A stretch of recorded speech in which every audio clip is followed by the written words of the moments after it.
Assalomu alaykum hammaga. Bugun sizlar bilan uyda bor narsalardan lavash qilganimni ko'rsatib bermoqchiman. Mana birinchi men lavash xamiridan emas, yupqa xamiridan foydalandim. Mayonez surtib, ustiga qovurilgan tovuq go'shtlarimizni solib, pomidor, bodring, chipslarni solib, ustidan ketchup soldim.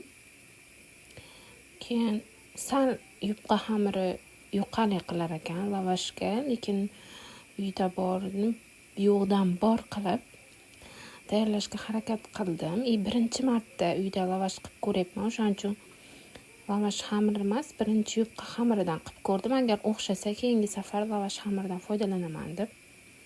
Mana yana xuddi o'sha ketma-ketlikda narsalarni joylashtirib olamiz.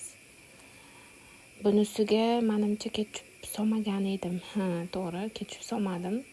Yasminaga achchiqlik qiladi deb solmadim bittasiga. O'zi 4 ta qilmoqchi edim. 3 tasiga masallig'im to'g'ri keldi. Bitta yupqa xamir ortib qoldi. Hozir yana ketma-ketlikda hammasini joylashtirib,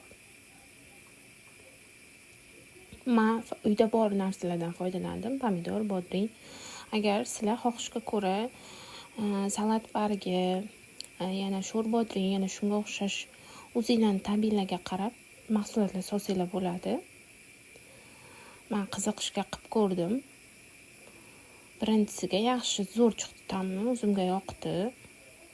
Go'shtlari ham zo'r pishgan. Mana endi buni sariyog'da ikkita tomonini qizartirib tovada qovurib oldim. Mana ko'rib turibsizlar, ichlari zo'r bo'lib chiqdi. Tayyorlab ko'rmaganlar bo'lsa, tayyorlab ko'rishinglarni tavsiya qilaman. Rahmat.